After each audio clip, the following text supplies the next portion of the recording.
Peace Freestyle Friday, Rhymecology here, and I'm going to actually tell you about when I met Kanye West. We were playing hoops at LA Fitness. He walked in right before Life of Pablo, one guy with him.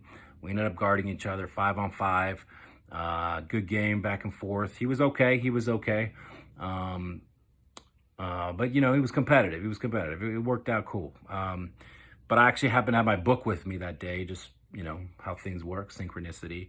Had it in my backpack, showed it to him, and he was like, whoa, this is really dope. This is what I try to do with my lyrics. Flipped through it right at his door, getting into his range there, and actually wrote his email down, gave me his email. We emailed back and forth a couple times. So I wrote this piece inspired by that energy. So I filled it with his song titles. I want to see how many you can get. How many can you get? And I was going to give you a hint how many there are, but I'm not going to. How many song titles can you get? So this is like, this shows you when you're inspired, how you can really take your writing to the next level. Because I think it's pretty cool how I got the song titles in there with this crazy story of being abducted by like a UFO or something. So, peep it. Hey mama, I hate to interrupt family business with this sob story, but I gotta tell you how I stopped taking big shots like Bob Ori. Last night, I stumbled out the bar and into my car. And on my way home, I saw low lights shine bright as a star. So I chose to pump my brakes and drive slow, 'cause you know 5-0 is always out after live shows. My radio had rappers bickering over who's stronger, while the flashlights were flickering longer and longer. All of a sudden, I couldn't hear the song or the lyrics. It was like my car was being shaken by a Holy Spirit, or maybe a monster.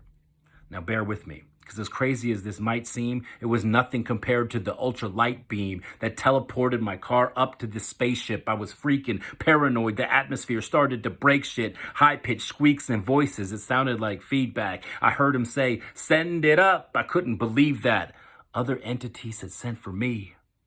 They told me I was meant to be pure energy and that everything I am became sensory. I saw my life flash as a memory.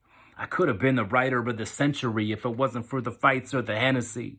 I was ready to run away, scream and shout. Just then I heard someone say, "Breathe in, breathe out. Don't be nervous. You must know that you're not worthless. You have a purpose, and spending 30 hours on your verses is a service." It was a blur, but for sure I could hear it. I was listening to Kanye West's Spirit. He said we need deep lyrics and not just a catchy chorus, because who will survive in America when the poor lay dormant and people get famous just for being gorgeous?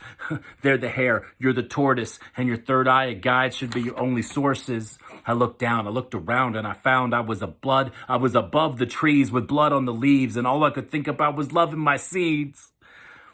That's when I knew that last call was my last call. No more being lost in the world where my mask falls. No more hibernating in the coldest winter. No more being told I'm bold just 'cause I can hold my liquor. College dropout, feeling sore with hardly any pay. And I knew there would be no more parties in LA. I'd be searching for real friends and no more liars who steal trends and won't even sit through the wire.